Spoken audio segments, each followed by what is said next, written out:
Зеля беріңіз. Даярдасың Асема? Саламатсызбы? Саламатчылык. Мен выдворение боюнча сурайын деген байке. Ошо выдворили десечи, анан обжалование жазып, кайра эме юрист менен обжалование жазып, анан кирди чыкты кылып келдик да, эме Казакстанданчы. Анан биякта биздин үйүбүз бар. Күйөөм официально работает ошо 10 жылдан ашыкчы, а мен официально эмесмин вообще, бир да жолучу. Меники канча шанс бар, то что эмеден соттон утканга? Зеля, сиз выдворение болдуңузбу же күйөөңүз выдворение болду? Жок, мен тем более эми азыр пока иштебейт болчумун, үйдө эле отуруп, недавно эле келгем да, анан договор регистрацияны продлевать эткенде договорду сатып алганбыз да 5000 рубльгачы, ошого эме выдворили. Сиз Зеля мындай кылсаңыз болмок да, сиз жолдошуңуз официально иштесе, жолдошуңуздун эле трудовой договору менен сиз регистрацияңызды узартмаксыз да, эч кандай сатып албай эле. Ооба, аны кийин силердин могул эмеге Миглаевка кирип, телеграмдан көрүп калып, анан потом ошондо кеч билип калдым, после этого могу случайдан кийин билип калдым да ошону. Азыр сиздин выдворениеңиз боюнча сүйлөшөлү. Сиз, то есть, жолдошуңуз гражданин Россия эмес? Жок, ал еще эмегечи, вид на жительствого. Вид на жительствого тапшырган, бирок өтө элекпи вид на жительствого?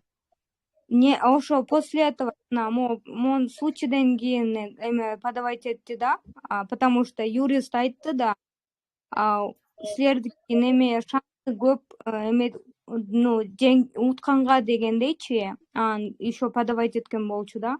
Кайсы юрист подавать этип атат сиздики? Фамилиясын унутуп калдым. Чынарбек деген. Түшүнүктүү. Короче, эпте бана акча кылмай да. Короче, эжеке, сиздин шансыңыз үй кимдин атына жазылган? Сиздин атыңызга жазылганбы? Нет, бизде ЗАГС бар, но күйөөмдүн атына жазылган. Шансыңыз өтө төмөн. Сразу эле айтайын. Возможно, сиз утуласыз. Анан колуңузду түшүрүп, утуласыз десе, неме настроениеңизди түшүрбөңүз. Жолдошуңуз вид на жительство алсын. Жолдошуңуз эмне основание менен вид на жительство тапшырып атат ал? Ошону точно билбейм экенм. Кандай? Атасы, энеси гражданин Россия анын? Жок, Москвада негизи экөөбүз эле жаңгызбыз. Жок, эми экөөңөр жалгыз болгон күндө деле атасы, энеси гражданин Россия. Ал вид на жительствого жөн эле тапшырсаң эле жөн эле вид на жительство бере бербейт, ал деген основание керек да. Билбейм, анда жумушундан ошо бирөө тоже эчтекеси жок эле тапшырышкан да, тапшырышыптыр да, ошол недавно получили. Жолдошуңуз эмне доктор болуп иштейби, эмне болуп иштейт? Он азбука вкусуда администратор болуп иштейт да. Короче, мындай да эжеке. Эми бардык сиздердин ситуацияны мен билбейм. Анан так жооп айтканга да мындай да. Жолдошуңуз эгерде вид на жительство алып калса, Кудай буйруп да, эмне основание менен тапканын билбейт экенмин. Эгерде вид на жительство алып, андан кийин гражданство Россия алып калса, ортоңуздарда балдар бар да. Жок. Эми анда балалуу болуп, ошол эки балаңыз гражданин Россия кылып, ошол экинтсеңиз гана сиз бул иштен ута аласыз. А так, мен азыр 90% уверенмин, что сиздер проиграете. Кандай кылганда утмак элекпиз, ошол жөнүндө айтып бересизби или? Эгерде сиз официально иштегениңизде, жана жолдошуңуздун трудовой договору менен официально катталып койгонуңузда эле утмаксыз. Еще эме, вот данный момент азыр, например, официально иштеп, тоже эме плюсы бывают какие-то, официально иштеп в дальнейшем, если 13% налоги төлөгөндө? Эми азыр уже поздно, потому что приговор чыккандан кийин үйлөнгөн гражданка Россияга, тигиреки приговор чыккандан кийин официально иштеген уже не спасает. Анан андагы Чынарбекке айтып койгула, вообще кирди чыкты жасабаш керек. Почему он заставил вас кирди-чыкты жасаганга? Да, потом после этого ты Арылтан деген бар го, якут. Ошол каша кылып салып деп андан кийин калды да Арылтан кирди чыкпаш керексиңер болчусуңар депчи. Короче, эми эмне дейсиз эмежеке? Биздин сиз ошол эки выдворение болоруңуз менен эгерде биздин офиске кайрылганыңызда, жана Гүлиза Акматиева, биз мындай квалифицированныйраак кичине неме бермекпиз да, консультация. Анан кыргыздар чуркап барып ошо тааныш паныш чала сабат, анан калмак малмактарга чуркап барат, анан ошол эле кашасы чыгат эжеке. Сиздин ишиңиз 90% проигрышный. Сиз эми, конечно, алдагы обжалованиянын результатын күтүңүз. Результаты чыккандан кийин, результат однозначно ошол эки приговор күчүндө калсын деп эле чыгат. Ошо менен Кыргызстанга кетесиз. А там эме 6 айдан 3 жылга чейин ичинде сот болот деп жазылып экен, то есть ошондой болот турбайбы? 3 жылга чейин деп ким айтты? Ошол эмеде жазылып, жана апелляционная жалобада көрдүм да. Апелляционная жалоба подается вот в течение 10 дней. Мурун деген апелляционный жалобалар соттор кол бош кести, 1 айда каралчу эжеке. Азыр просто соттордун үстүнө биз ошол экинтип кайра ошол экинтип апелляционный арыз берип атып гана ошо 6 айда каралып, 7 айда каралып атат. А так 6-7 айда уже сиздин решениеңиз чыгат эжеке. 3 жылга чейин эч кандай апелляционный арыз чыгарылбайт эжеке. Хорошо? Еще второй вопрос, суроо бере коеюнчу. Кыскара. Ооба, азыр да интернеттен чыгып атат го, то что выдворенияны акча жана 42 миңден 50 миңге чейин берип жабат деген, ошол чынбы или чын? Эгерде сиз выдворение болуп аткан кезде жолдошуңуз гражданин Россия болсо, ата-энеңиз гражданин Россия болсо, үйүңүз сиздин атыңызга жазылган болсо, и сиз официально иштеген болсоңуз, ошол экинде выдворенияны штрафка алмаштырышы мүмкүн. И то там на усмотрение судьи. Ооба, рахмат чоң, түшүндүм теперь.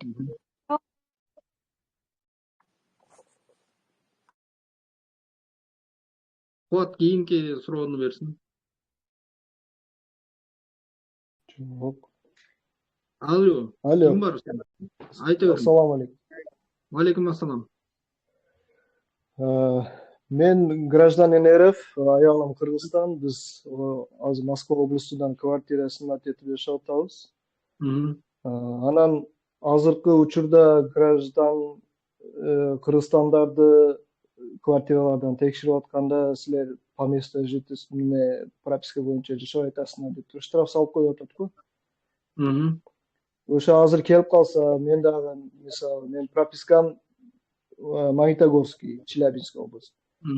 И аялымыки мисалы пропискасы шаарда да, эми мен облуста ишим облусталык үчүн шу жерден квартира алып, шу жерден эме кылып атабыз. Азыр текшерип калса, по месту жительства жашабай атасыңар десе, ошондо кандай эме кылат? Булар штраф салышка укуку барбы, жокпу? Укугу бар, потому что гражданин Кыргызстан ошол эки снимать эткен жеринде жашаш керек. Сиз ошо хозяин квартира менен сүйлөшүп, сизде долбоор бар.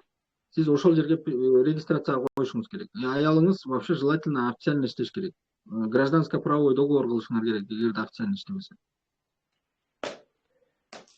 Өзү любой местныйлерин дагы мисалы по месту жительства жашабайт го, мисалы облустта болсо, келип шаарда снимать этип шаарда жашапчы.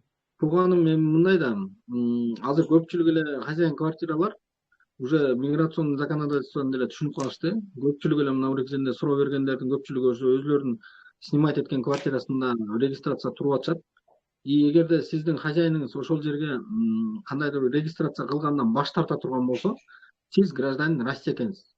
Сиз арыз жазып койсоңуз болот федеральный миграционный службагачы. Мына мен бул кезинен официально квартира снимать этсем, хозяин бизди регистрацияга койбойт атты. Сиздин хозяиниңизге барат да 23 миңден 30 миң сомго чейин штраф салып коет. Анан милицияга ары бери сүйрөйт. Анан сиз хозяиниңиз менен эле ошон үчүн жакшы сүйлөшүңүз керек. Улуу урматтуу собственник, ушундай бизди регистрацияга коюшуңуз керек сиз. Милдеттүүсүз. Бул закондо көрсөтүлгөн деп. Хорошо? Эгер баштатса арыз жазып коюп, биз эми гражданин Россия экенсин эмнесинен коркобуз? Милициялар келет, сизди текшерет, хозяинга штраф салат, өкүртүп ошол бойдон кетет. Андан кийин анан хозяин 3 жолу ойлонуп калат. Эми бир неме милиция бир аял айткан да, ошо любой даже местныйлар неме боюнча жашабайт, ошон үчүн эч ким неме кылбайт депчи, бир аял жалоп кылган да неме боюнча. Милициялар мен сизге айтайын тууганым да, милициялар өзүнүн пайдасына боло турчу гана нерсени жасайт. Нерсени айтат. Ал может сизди атайын ошол экинде деп борекил үйдө ушундай незаконный мигрант жашайт экен, кийин план керек болсо мен ошол экин базам деп пландап атат. Кайдан билесиз? Может. Возможно. Майли, рахмат. Хорошо. Аракет кылып регистрация койдуруп алыңыз. Рахмат. Сейчас. Так, асемадан кийин бизде Абдыманап сурооңузду бериңиз, Даятанов Исбека.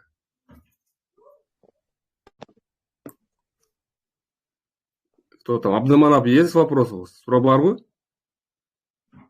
Жок болсо Нармурат сүйлөйсүзбү? Байтан менен суроо аласыз. Ассаламу алейкум. Алейкум ассалам. Абдыманап Абдыманап.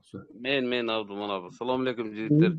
Мен суроом төмөндөгүчө, мен жашым 50-де 3 ай башта аялым келген болчу Кыргызстандан. 7 жашар баламды алып. Анан хозяин менен сүйлөшүп 3 айлык регистрация жасаттык, экөөнө тең мектепке да киргиздим баламы.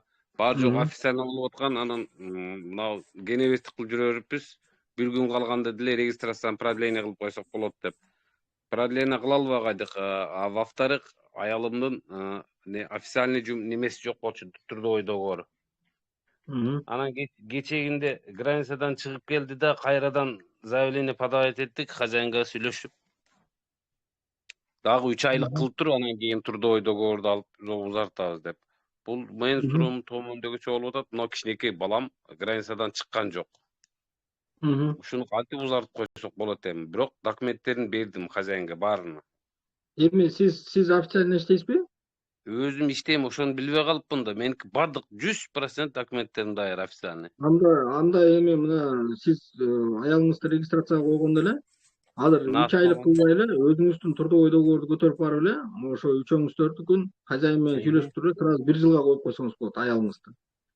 И балаңызды дагы ошол эки чогуу жашасаңар, ошол квартирага 1 жылга коюп коесуңар. Ал балаңызга трудовой договор.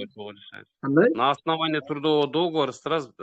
Анан кийин меники мына июнда бүтөт 1 жылдыгым. Ошону без пересечения границы могу продлить, да, значит, да?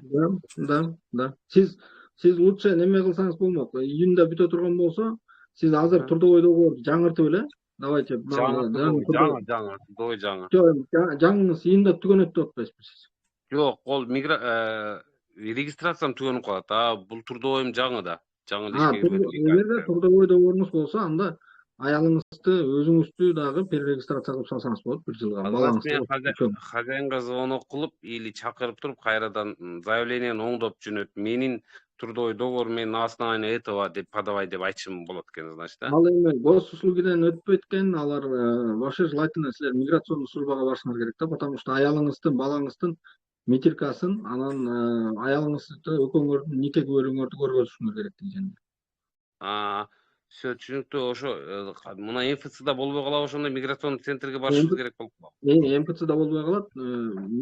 Да, управление по вопросам миграции дегенге барасыңар да, миграционный службага барасыңар. Ар бир райондун өзүндөгү управленияга барасызбы ошондо? Да. Так, мен суроомо толук жооп алдым деп эсептейм. Рахмат, ишиңерге ийгилик. Суроону кыска берели. Рахмат. Айтыңыз. Жанагыны кайталап коеюн, мен мына диктофонго жаздырып алайын. Жанагы мен Кыргызстанга барганда бияктан трудовой договорду алып барам. Жана трудовой договор кандай справка жазып берет дедиңиз? Сиз трудовой договорду албайсыз, Нормат. Адашытам. Книжка. Выписка из трудовой книжканы аласыз. Пенсионный фонддон барып, пенсионных накоплениях, справка о пенсионных накоплениях деген справканы аласыз. Анан снилсыңызды алып кетесиз ушул жактан. И ошонун негизинде трудовой стажыңызды жанагы трудовой книжканын немесинен эсептеп беришет. Ал эми пенсияга чогулган акчаңызды жанагы справка о пенсионных накоплениях деген негизинде Россиядан котортуп алышат Кыргызстан өзү. Рахмат, тагы кыскача суроо. Сиз иштеген жерде ошол эле жумушта азыр бизге мындай деп атат. Сентябрга чейин ВНЖ алгыла, болбосо жумуштан кетесиңер деп бизге айтышып атат да. Бул канчалык туура? Ошого биз кыргыздар коркушуп атат. ВНЖ алышыңар керек деп. ВНЖ алганга кээ бирөөнүн шарты бар, кээ бирөөнүн основаниясы бар, кээ бирөөнүн основаниясы жок. Так что алар ВНЖ алганга мажбурлаганга биздин жумушубузда акысы жок. Сиздер трудовой договор менен иштешиңиздер керек, либо гражданско правовой договор менен ишти уланта бергенге толук мүмкүнчүлүгүңөр бар. Рахмат, чоң рахмат. Ицбека, бериңиз сурооңузду. Ассаламу алейкум, менде мындай суроо бар. 17 апрель күнү текшерүү болуп, анан регистрациядан базадан чыкпай калып, 18 апрель сот болгон да мендечи. Сот болуп, ал жактан 18 статья менен часть 3 болуп, удвоение кылган да меничи. Анан мен ошондо сот юристтерге кайрылып, анан юристтер 70 000 анан уже азыр 10 күндөн ашып кетти, 10 күнгө чейин обжалование жазыш керек болчу. Мен жазбай эле чыгып кеткем. Азыр меники кандай кылсам болот? Сиз азыр Кыргызстандасызбы? Мен азыр Кыргызстандамын. Мен кайра кирсем болобу же уже? Эми бека мындай да, сиздин положенияңызда вообще эгерде ата-энеңиз гана гражданин России болсо же балаңыз, аялыңыз гражданин России болсо гана сиз уже кассационный жалоба берип, мындай ушеки выдворениени отмена алганга шансыңыз бар да. Эгерде сиздин бул туугандарыңыз гражданин Россия болбосо, сиз утуласыз все равно. Обжалование берген күндө да утулмаксыз да. Бул жанагы основаниясы жок обжалование, бул отмазка деп коет да. Отмазка эле кылып коет да, сизди бир 4-5 айга жүрүп, ушул жерден айлык байлыктарын алып, чогултуп чыгып кетсин деген эле сөз да алчы. Анан эми сиз кайра кирип барсаңыз, эми мындай да, соттун решениясы өзү 3-4 айда, кээ бирөөлөр 1 жылда араң базага кирип атат. Возможно, эми сиз кирсеңиз кирип кетерсиз Россиягачы. Кирип кеткен күндө дагы сиз уже Россиянын территориясында полный нелегал болосуз. Сиз отпечатка пальца бергенсиз, сизди сүрөткө тартып алган. Сиз эртең дактилоскопик карта алышыңыз керек Россияга барганда. Ошол дактилоскопик картага барганда эле сизди ошол жерден отпечаткадан кармайт дагы 322 статья.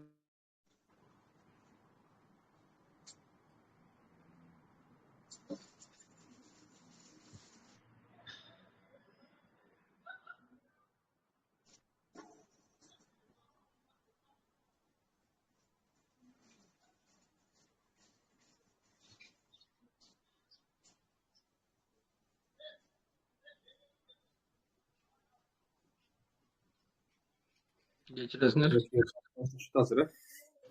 Ооба. Кирдиби? Угулуп атабы? Угулуп Угулуп. Сизди ошо киргенде эле отпечаткадан чыгарат да 322 статья менен незаконное пересечение государственной границы деген статья менен уголовный иш козгойт дагы, сизди ошол жерден 7 жылга чейин камап коюшу мүмкүн. Мен юрист алып даже эметсем болбойбу вообще? Ошо запретти штраф калматса болот дейт, ошол кандай карайсыз ошол? Дагы бир жолу айтам, бека, эгерде сиз ата-энеңиз гражданин Россия болсо, аялыңыз гражданин, балаңыз гражданин, же болбосо Россияда үйүңүз бар болсо, өзүңүздүн атыңызда. Же болбосо на худой конец сиз официально иштесеңиз, ошондо гана алмаштырышы мүмкүн. И то тем более сиз обжалованиянын срогун өткөзбөйдүңүз. Еще мен буга чейин 5 жылдан бери Москвада жүрүп, вообще карамаган эмесмин да мурдачы. Мен даже кармаганда деле документ таза болгон, даже буга чейин штрафым да жок болгон да. Мага даже предупреждение берген жок да буларчы. Андай регистрациясы жок жүргөн кишиге предупреждение берип, башынан сылап коем, сен экинчи мындай кылбай жүр деп кетиргенге кетирсин деген жазуу эч жерде жок. Все, рахмат, мен баардык суроолорго жооп алдым.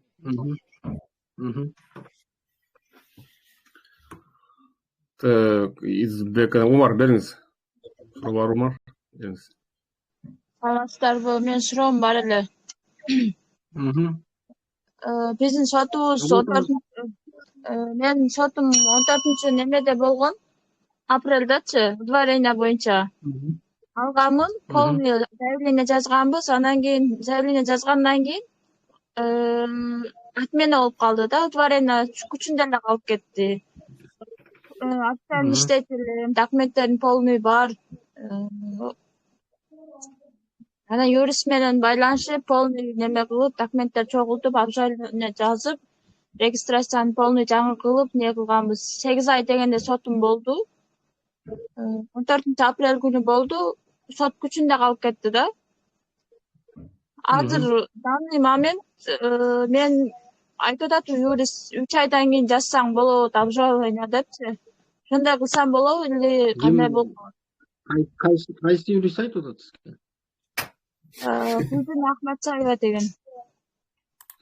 Негизи 3 айдын ичинде mesela ал кассационный жалобаны жаза берсе деле болот негизичи. Любой момент жаза берсе болот. Бул кассационный жалоба бул күчүнө кирген судебный актка, то есть приговорду обжалование да. То есть ал дагы ошо канча бир убакыт жүрө берсеңиз болот да. Бирок эми азыр сиздер туура түшүнгүлө, мен жанагы жогоруда да бирөө суроо бербедим, мен там официально там неофициально депчи. Азыр Бореке Крокустан кийин соттор почти 90% незаконный решение чыгарып атат да, 90%. Мына биз ата энеси гражданин, там официально окуган балдар, даже ошол экилердин депорторун, выдворенияларын отмена кылбай атат. Ошондой болуп атат да, меники да ошондой болуп калып кетти да бул жакта. Анан Бурекеженде соттон утулуп калышыңыз вполне вероятно алчы. Көпчүлүк биздин судебный процесстер утулуп атат. Анан эми азыр эмне дейм? Просто азыр өзүңүздөр көрүп атасыздар, Россия өзү бир незаконный иш кылып атат да, аябайчы мигранттарга карата. Эми бул күндөрдө өтүп, ушурекилер бүткөндөн кийин биз ушуреки иштин баардыгын кайра көтөрүп, жогорку сотко чейин жетип, Россиянын ушурекини отмена кылдырышыбыз керек. Бул сизге кийинкиге баягы кандай десем неме болот да. А так азыркы учурда мен сизге гарантия бере албайм. Соттон утабыз депчи. Официально иштеген, бул өзү закондо өзү жазылган, официально иштеген кишилер выдворение болбосун, 50 000 сом штраф алсын, чыксын дегенчи. Мына закон бар. Бирок аны колдонбай атышат да соттор. Официально иштеп, декретный деп отурам, балдарым ушул жерде окуйт, полный документтерим полный чогултуп алып барып бергенмин, бирок болбой койду да. Анан ошо чыгып кеткенде дагы аркамды тазалап туруп чыгып кетейин десем дагы болбойт деп коюшту да. Анан ошого кылсам болобу, болбойбу деген да. Азыр эми кассация жазып ошол экен, кассация жазсаңыз, кассационный арыз менен бир канча убакыт жүргөнгө убактыңыз бар. Дагы 1 жылча жүрөсүз да. Баары болбойт экендан да, баары чыгып кетиш керек экен, бирок тазаланбайт экен да. Эжеке мындай да, мен гарантия бере албайм. Бизде мисалы үчүн биринчи инстанциядан утулуп калгандар кээде ушу кассационныйдан утуп чыгып атабыз. Так что Бурекеженде 50/50. Рахмат чоң. Алла разы болсун. Эчтеме.